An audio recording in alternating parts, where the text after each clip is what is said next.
Much of the fascination with religion and spiritual practice is its sense of the miraculous, or its sense of the extraordinary.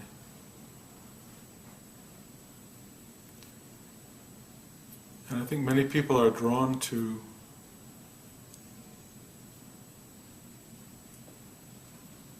meditation and religious practice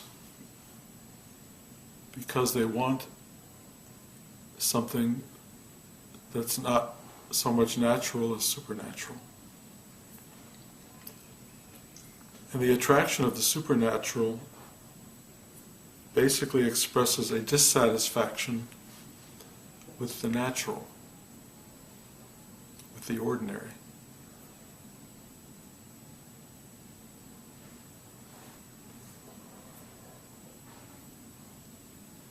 And it's completely understandable.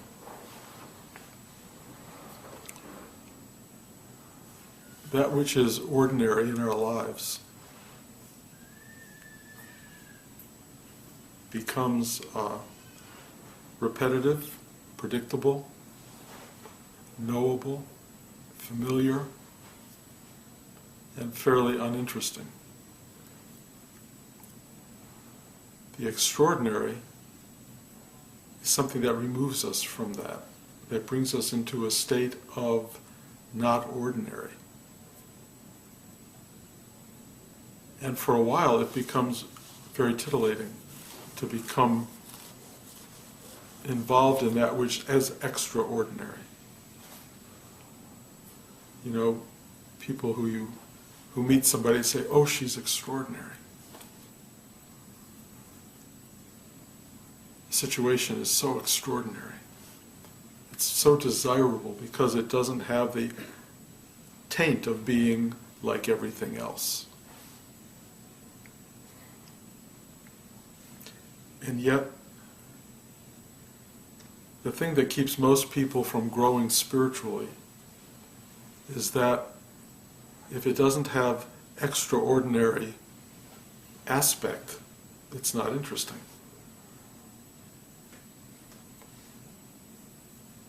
And so one sits down with the premise that one is looking for the extraordinary. In my case, it was always trying to replicate the drug experience. I wanted the LSD break out of mind, out of body, into cosmic consciousness, and to have this extraordinary sense of otherness.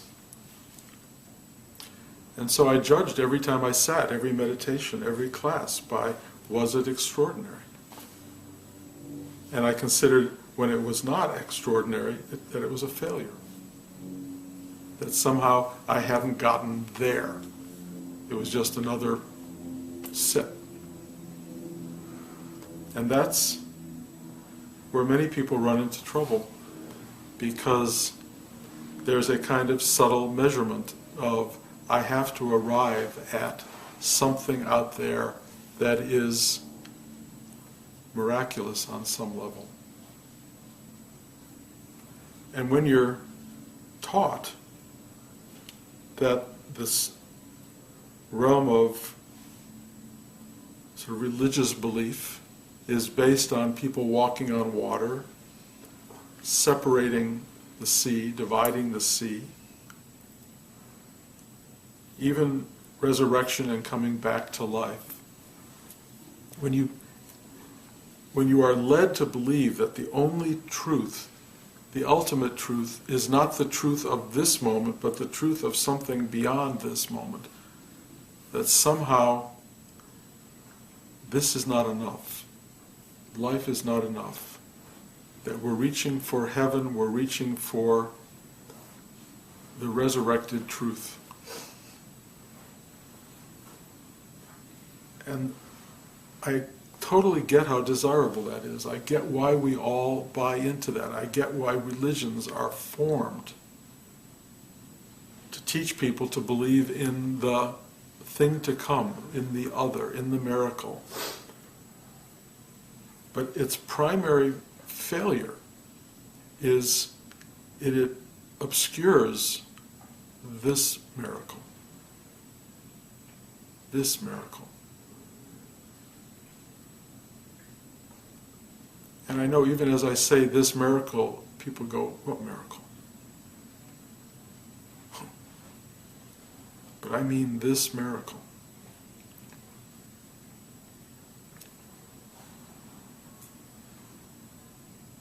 The mere fact of your being, the mere fact of your having a body, the mere fact of your being surrounded by this manifestation called life, the mere fact that you have eyes to look through and ears to hear through and this thing called breath, the mere fact that you have sensation in your body, the mere fact that you exist is already a miracle. I know it seems ordinary. I know it seems like, well, yeah. But it's extraordinary. It is extraordinary that you have a life, that you have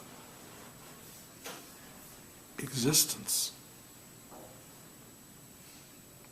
And there was a point where you knew that. You know, I've been spending a lot of time with my granddaughter and experiencing her discovery of all of this.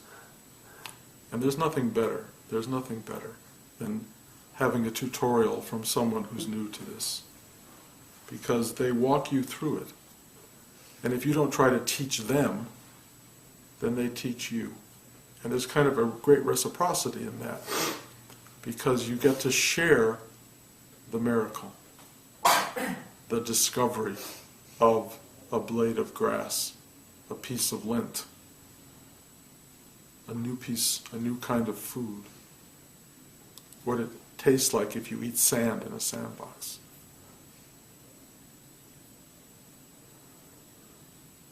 What it means to walk.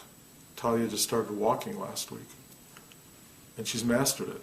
The hard part was turning around. And first of all, it was balance, but then it was turning around. Now she's got it all. She's masterful.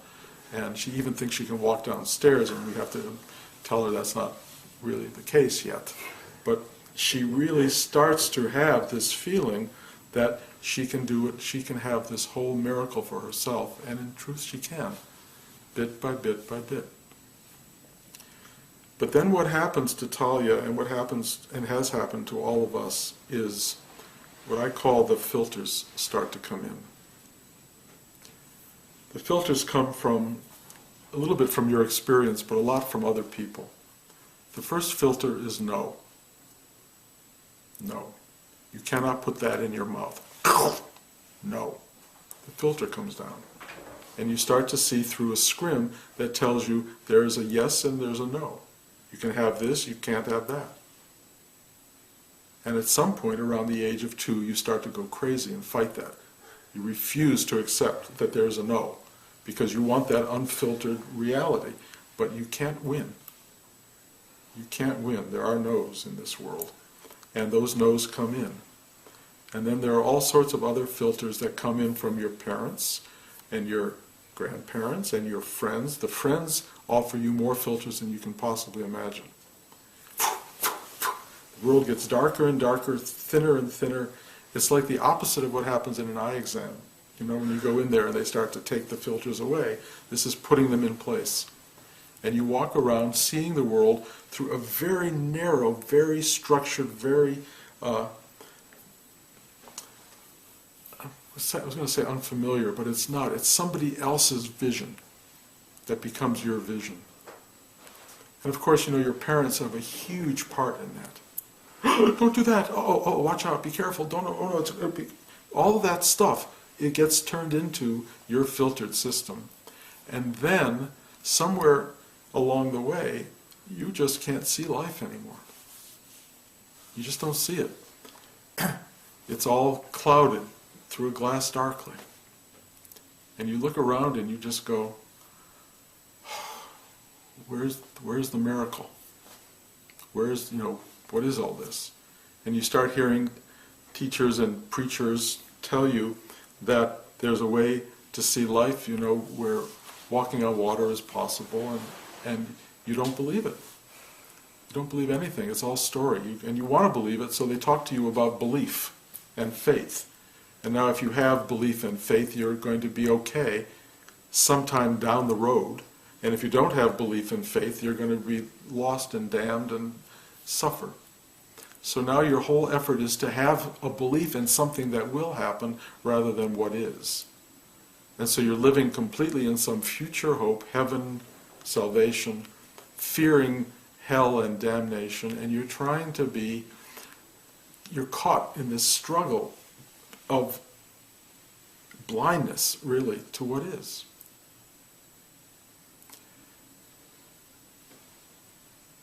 Occasionally, reality creeps through. And it's really interesting, because I think it happens for everybody at some point in life, especially people sitting in this room. Suddenly there's this flash of reality. And you see through the whole thing. It just lasts a second or a few seconds. It can change your life or it may not change your life. But you go, almost like, what was that? What was that? And it gives you this vague feeling that none of your filters are real. That none of that stuff is true. You just have that sense of it. And you don't know what to do with it. But some people try to find a way to explain it to themselves. Some people intellectualize it. Some people emotionalize it. Some people feel if I go back to the woods where that happened, it'll happen again. Some people think that it happened in sitting in church or synagogue, and so they go back to the religious mode. Mostly, what happens is that you're given a signal from the universe that you can live without all the filters. If you find meditation as a path, what you discover is that as you sit still, which is a really fascinating thing to do, and something rarely done in our culture, if you sit still, you can become very sensitive to how filtered and how obscured your life is. And part of that is half of the filters are mental. They're noise. And you sit down in this meditative space and you see them or you hear them.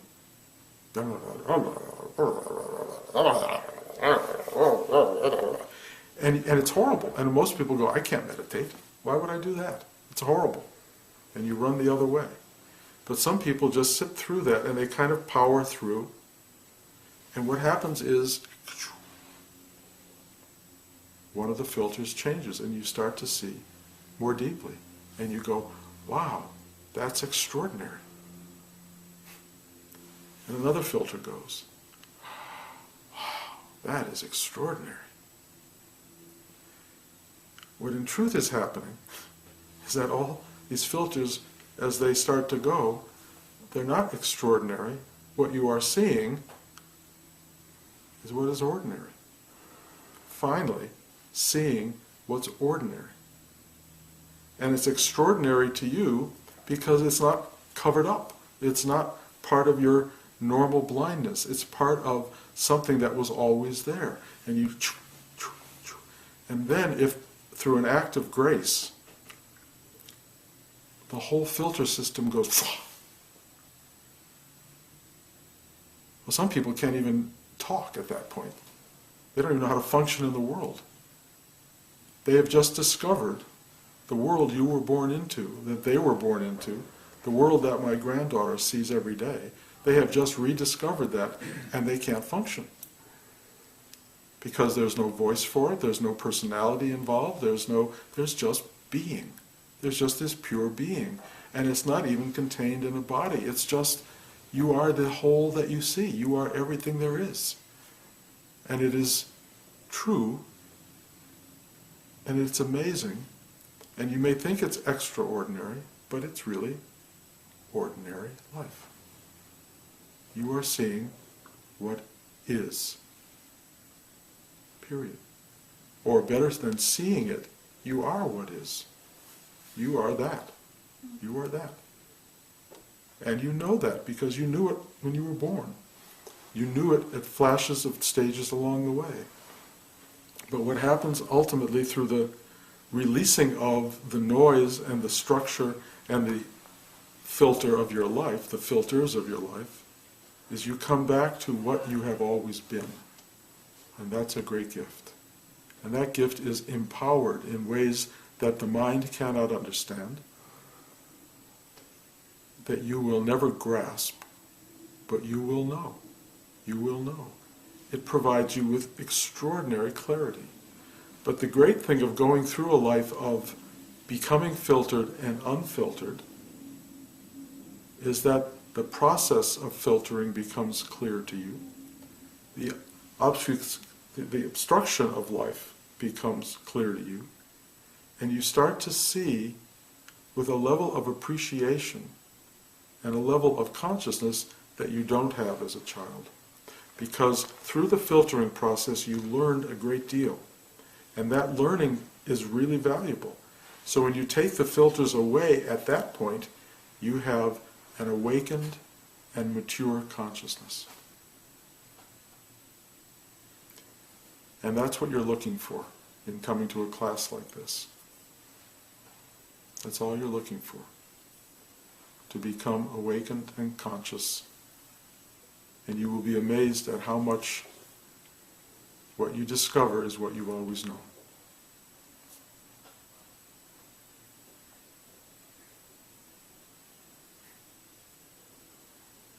Any questions?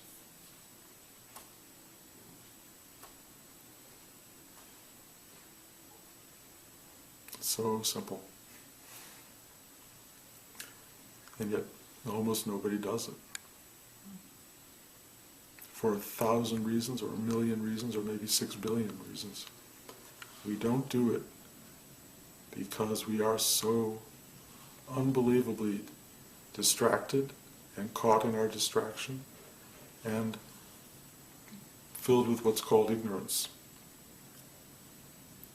And that ignorance is simply forgetting to do this. That's all it is.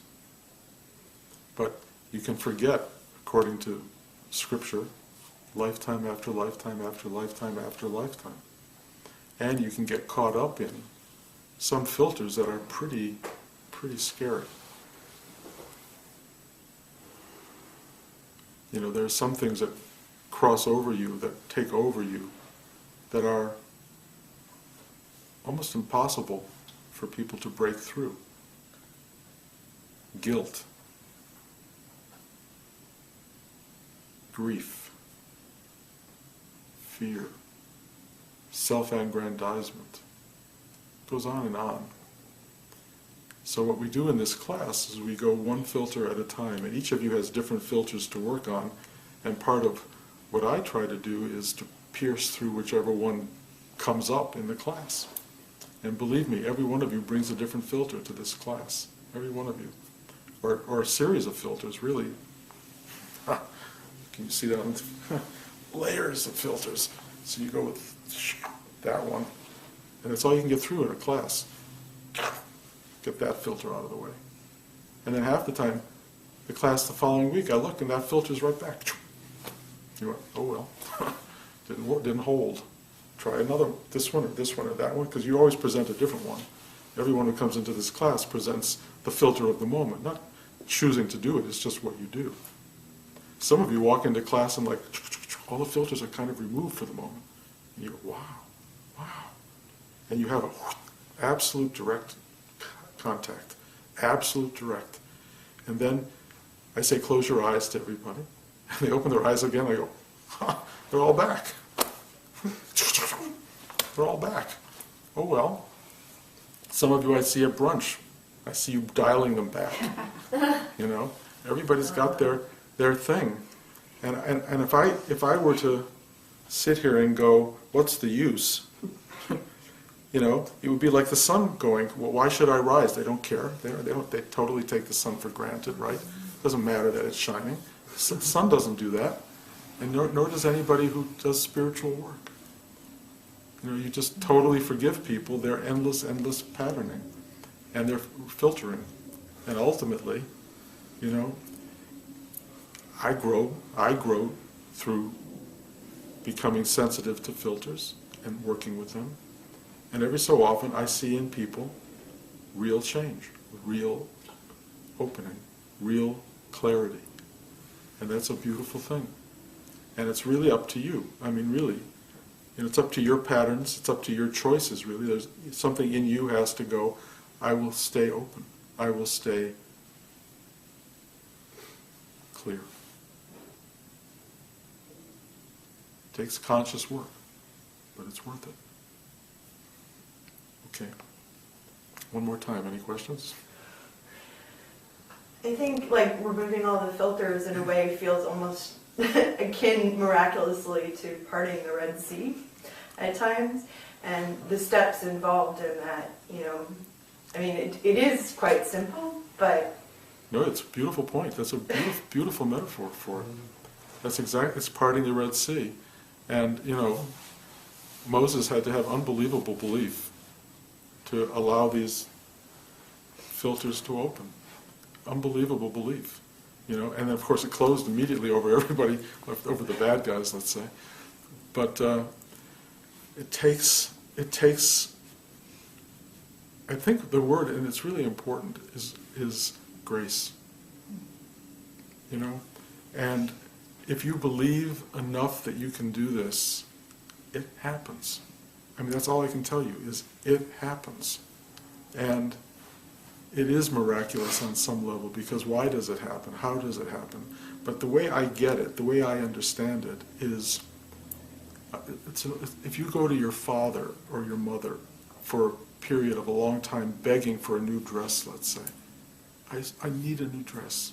I just so desperately, and they say, I don't have money, we can't afford it, we can't do it. They give you 40 reasons, but you keep going, please, I need it. It's a big event, it's the prom, it's whatever. You keep throwing this thing out there. I will tell you, there's almost no mother or father who won't ultimately deliver that dress. You will wake up one morning, or they'll come into the room, and they'll go, here. It's a grace. I mean, that which created you loves you more than your mother and father ever did. Does it want to give you? Yes. But it's not going to just hand it over, because it won't be wanted, it won't be desired, there will be no joy in it, there'll be no appreciation. But if you really want something, and you really ask, and you really fight, or you really need, if you need that Red Sea to part to save the Israelites, and you ask for that, and you ask from the depth of your being, and you've earned the right to that, the world opens. My own experience in life, which has been full of miracle for me, is that almost everything, every dream, everything I've asked for has come to pass. And in ways that are not possible.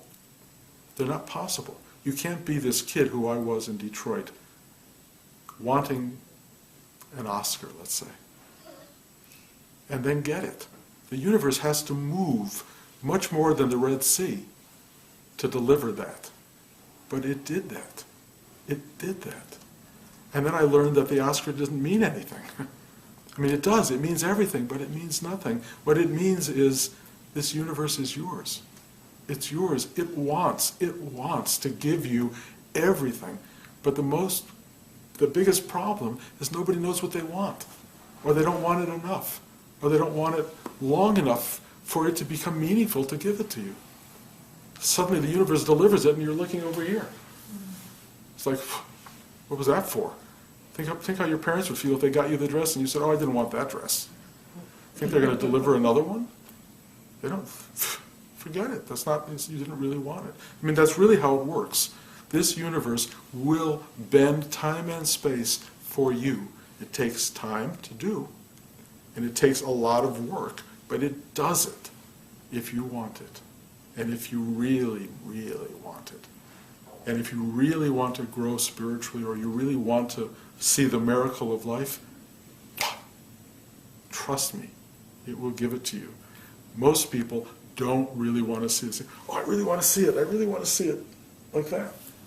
Well, what's that going to do? You have to be willing to pull it back. Go, show me. Show me. That's a big deal. That's a big deal. If you can do that, it will show you. Trust me, it will show you. And isn't that where gratitude and appreciation come in? Yeah, but you don't have to create gratitude or appreciation. They rise up by their own nature. You will walk around in a state of what I call wonder and gratitude. That's what you experience, wonder and gratitude, unless the filters come back in, which they do. I watch filters come back into my life all the time, and I go, It's really fascinating. I see the filter, I see what it's doing, Sometimes I can change it, sometimes I can't, sometimes it just changes by itself. Mostly I just watch it. It's really fascinating to watch what life brings up. And you go through it. But if you're not conscious and watching, or you're not aware of it, then it's just like living a blinded life. The difference between an awakened life and an unawakened life is basically just that one of them you're aware and one you're not. I guess what I was thinking of is when the universe delivers what we want, and I guess you already said this, and then we say, oh, well, that's not quite good enough. Instead of saying, wow, thank you. Yeah, well, that's unfortunate. Yeah. That does happen. A lot of people get what they want, and it's not what they want. The unfortunate thing about that is how sad it is for everybody when that occurs. To get what you want is and not want it is very sad. On the other hand, in the deepest sense, nothing you get ultimately is what you want. Nothing. Because what you want, you cannot have. There is no you to have it. There is no you to have it. It already is what is. The things you get are temporal, momentarily satisfying, and ultimately dissolve away with everything else, including your body, your mind, your personality, yourself. It all goes. So nothing will ultimately satisfy except the one thing that is absolute and true. And that's the thing we're all looking for, and the thing we already are. And when you find that, it doesn't matter if the Oscar falls into the ocean. It doesn't matter. It's become a play toy for my granddaughter. It's fine. It's fine.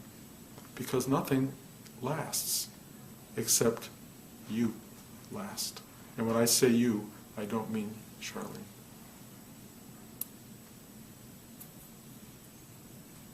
Okay. Thank you, guys.